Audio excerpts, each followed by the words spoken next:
عيني جت بالصدفة كده على شوية رسايل قديمة شفت فيها شات كان بيني وما بين ناس كانوا في فترة من الفترات أقرب وأغلى وأهم المخلوقات على قلبي، والنهاردة معرفش عنهم أي حاجة ومش مهتم، والمصلحة النهائية صفر غلاوة وصفر قرب ومليون درس علموه مين اللي يستحق يقرب منك ومين ما يستحقش. فين الناس ديت دلوقتي اللي كنا بنحكي لبعض كل تفصيلة في حياتنا، بنشارك الضحك واللحظات اللي محدش يعرف عنها حاجة غيرنا احنا بس؟ دلوقتي مش موجودين.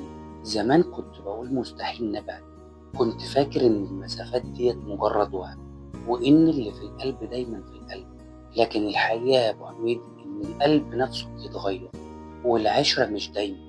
بس الغريب في الموضوع مش الفراق، الغريب إن الوجع اللي كنت متوقعه ما عادش موجود، لا حزن ولا اشتياق ولا ندم. بس في حاجة تانية، حاجة اسمها الدرس. درس علمني مين يستحق يفضل ومين كان مجرد محطة عبرة.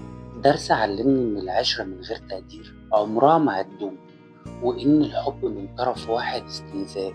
زمان كنت بلوم نفسي على كل العلاقات اللي وقعت مني، دلوقتي بقيت مؤمن إن ربنا بيشيل من حياتنا ناس عشان يفضي مكان لناس تستحق.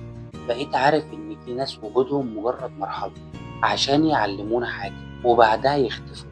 مفيش مشكلة في كده، والمصلحة النهائية صفر غلاوة. وزي ما قلتلك في مليون درس ومليون خطوة انت هتخطيها لقدام.